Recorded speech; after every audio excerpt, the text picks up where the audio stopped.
चलिए, आप सभी लोगों को नमस्कार। कैसे हो साथियों आप सभी लोग? सब बढ़िया हो? खाना पीना खाए हो? चलिए ठीक है। आज का हमारा विषय है सीलिंग। ठीक है, कितने प्रकार का सीलिंग होता है और सीलिंग क्या काम आता है, इस विषय में आज चर्चा करते हैं। ठीक है, सबसे पहले जानते हैं कि सीलिंग क्या काम आता है। उसके लिए सीलिंग एक जगह से दूसरे जगह कोई भारी सामान को उठाने का काम आता है, या एक जगह से दूसरे जगह उस सामान को उठा के ले जाने का या लाने का काम आता है, जिसको सीलिंग बोला जाता है। ठीक है, सीलिंग कितने प्रकार का होता है?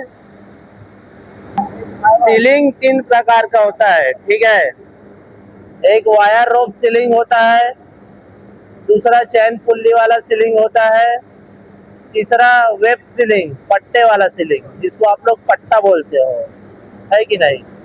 आज यही जो वेब सीलिंग है, पट्टा वाला, उसी के बारे में चर्चा करते हैं। ठीक है, ध्यान पूर्वक आप लोग सुनो और समझो। ठीक है, इसमें इस जो पट्टा वाला सीलिंग है, उसको पहचानने का एक ही तरीका है, या तो उसमें आप कलर के हिसाब से पहचानोगे, या तो जो पट्टा वाला सीलिंग है उसमें रेसर आता है, लाइनिंग, उसके हिसाब से इसको पहचानने का तरीका है। ठीक है, पहले कलर में क्या आता है? वॉलेट कलर, वॉलेट बैगनी कलर। उस वाले जो पट्टा सीलिंग वाला है, उसमें एक सीधी ऐसा रेसा, काला कलर का रेसा वाला लाइन रहता है। ठीक है, उसको पहचानने का यही तरीका है। एक लाइन है मतलब 1 टन की है, जिसका कलर है वॉलेट बैगनी कलर। ठीक है, दूसरा होता है ग्रीन, हरा कलर। इसमें 2 लाइन रहेगा, जो 2 टन का रहेगा। ठीक है, तीसरा रहेगा येलो कलर, जिसको पीला कलर बोलते हैं। उसमें 3 लाइन रहेगा, काला कलर का 3 ऐसा सीधा लाइन रहेगा, वो 3 टन का रहेगा। ठीक है, चौथा होगा ग्रे कलर, जिसको स्लेटी कलर बोला जाता है। उसमें 4 लाइन रहेगा काला कलर का, वो है 4 टन का पट्टा, 4 टन की सीलिंग होगा। ठीक है, पांचवा है रेड कलर, लाल कलर, जिसको आप लोग अधिकतर इस्तेमाल करते हो। उसमें देखना 5 ऐसा सीधा लाइन रहेगा काला कलर का, रेसा का, वो 5 टन की पट्टा है। ठीक है, छठवा है ब्राउन कलर, भूरा कलर। उसमें 6 ऐसा सीधा लाइन रहेगा, सीधा, वो 6 टन की पट्टा है। सातवां होता है ब्लू कलर, नीला कलर। उसमें 7 लाइन रहेगा। ठीक है, और एक होता है लास्ट में ऑरेंज कलर, जिसका टन कितना होता है? 10 से अधिक की माल, 10 से 20 टन का जो पट्टा होता है, वही होता है ऑरेंज कलर। अब उसको पहचानोगे कैसे? ऑरेंज कलर से उसको नहीं पहचान सकते। पहचानने का तो तरीका है ऑरेंज कलर, लेकिन उसमें क्या करोगे आप लोग? जैसे आप लोग को 10 से 20 टन की अगर पट्टा में अगर आप लोग काम कर रहे हो, तो उस समय आपको उसका जो लाइनिंग है, रेसा, उसको आपको गिनती लगाना है कि कितना लाइनिंग है। ठीक है, क्योंकि 10 से जो 20 टन का जो पट्टा रहता है, उसमें हमेशा ऑरेंज कलर की ही रहता है। तो आपको उस समय उस चीज को ध्यान देना है। ये नहीं कि हमको 20 टन का काम करना और हम 10 ही टन का पट्टा उठा लिए हैं। ऐसा करोगे तो काम करते वक्त आपका पट्टा टूट सकता है, एक बड़ा एक्सीडेंट, दुर्घटना घट सकता है। तो इस चीज को आप लोग को ध्यान देना है। जो पट्टा है, रेसा है, उसको आप लोगों को गिनती लगा के आपको उस समय इस्तेमाल करना है। ठीक है, ये तो हुआ कलर के हिसाब से पट्टा और सीलिंग के बारे में। ठीक है, लेकिन जब भी हम ये जो सीलिंग है उसमें काम करेंगे, तो हमको कुछ चीजों को उसमें ध्यान देना है। ठीक है, पहला चीज ध्यान क्या देना है? जब भी हम कोई काम करेंगे, कोई भी सामान उठा रहा है या नीचे उतार रहा है, उस समय आप लोग को ध्यान देना यह है कि हमेशा जो सामान है उसके हिसाब से आपको, उसके कैपेसिटी के हिसाब से आपको जो सीलिंग है उसको इस्तेमाल करना है। ये नहीं कि 5 टन का आपका मटेरियल है और आप सिर्फ 3 टन का उसमें सीलिंग फंसा रहे हो।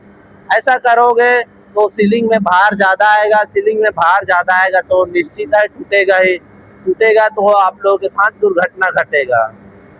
तो इस चीज़ को आप लोग को ध्यान दो, जितना आपका मटेरियल है हमेशा उससे प्लस का ही आप लोग को सीलिंग इस्तेमाल करना है। प्लस का सीलिंग आप लोग इस्तेमाल करोगे उससे ज़्यादा टन का तो क्या होगा, सीलिंग में भी ज़्यादा प्रभाव नहीं पड़ेगा और आपका जो मटेरियल है आसानी से उड़ जाएगा या नीचे उतर जाएगा। तो इस चीज़ को आप लोग को ध्यान देना है, ठीक है।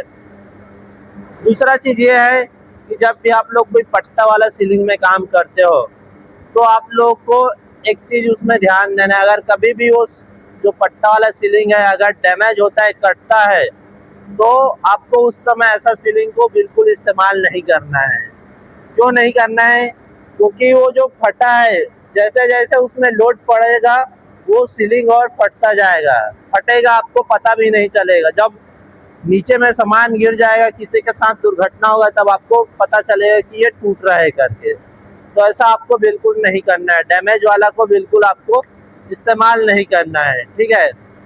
पट्टे वाले सीलिंग में अगर उसका धागा भी अगर कट जाता है तो भी आपको ऐसा जो सीलिंग है उसको इस्तेमाल नहीं करना है, क्योंकि अगर उसका जो रेसा है उखड़ गया तो समझो उसका जो आधा क्षमता 50% खत्म हो गया, उस जो सीलिंग है उसका कैपेसिटी। तो उस चीज़ को आप लोगों को ध्यान देना है, ठीक है। और क्या ध्यान देना है, मान लीजिए आप कोई चौकोन वाला बक्सा वाला सामान उठा रहे हो पट्टे वाले सीलिंग से, तो आपको उस समय जो कोने हैं उसमें आपको पैकिंग डालना है, बोरी वोरी या कार्टून वगैरह। उससे क्या होगा, जो सीलिंग पट्टा वाला है वो सुरक्षित रहेगा, उसमें कटेगा नहीं, ठीक है। जब कोने में आप लोग पैकिंग डालोगे तो जो नीचे है सीलिंग उसमें ज़्यादा प्रभाव नहीं पड़ेगा, कटेगा नहीं। अगर आप लोग उसमें पैकिंग नहीं डाल रहे हो और वो कोई सामान है मान लो जाए चौकोन वाला बक्सा वाला, हो सकता है उसमें धीरे धीरे धार जो नीचे रहता है उसमें लोड होता जाएगा पट्टे में और वो जो सीलिंग है फट जाएगा। तो इस चीज़ को आप लोग को ध्यान देना है, ठीक है। और जब भी आप लोग काम करोगे सीलिंग में तो आपको उस जो सीलिंग है उसको पहले अच्छे से चेक करके ही काम करना है, क्योंकि बहुत सारा जो सीलिंग रहता है पहले से डैमेज हो जाता है, काम करते वक्त पता नहीं चलता है। और है ये जो वायर रोप वाला सीलिंग होता है उसको भी आप लोग को चेक करना है, क्योंकि उसमें का भी जो तार रहता है वो बहुत ज़्यादा डैमेज हो जाता है काम करते वक्त। या जो आप चैन ब्लॉक वाला जो सीलिंग है उसमें काम करोगे तो सही से वो काम कर रहा है कि नहीं, उसको भी आप लोग को चेक करके काम करना है। ये नहीं कि हम जो सीलिंग है उसको साइड में ले गए और काम करते वक्त वो सही से काम ही नहीं कर रहे हैं। सही से काम ही नहीं करेगा, दिक्कत आप ही लोगों को होगा, आप ही लोगों को परेशानी होगा। तो उस चीज़ को आप लोग को ध्यान देना है। और रात का समय आप लोग थोड़ा संभल के काम करो, सुरक्षित काम करो और सुरक्षित रहो। जहाँ भी जाओ 2-3 आदमी जाओ, अकेले कभी भी मत जाओ। कहीं भी जाना है तो अपने इंचार्ज सुपरवाइजर को बता के ही जाओ, ठीक है। तो इस चीज़ को ध्यान देना है। आज के लिए इतना ही, आगे के लिए कल बात करेंगे, ठीक है। धन्यवाद।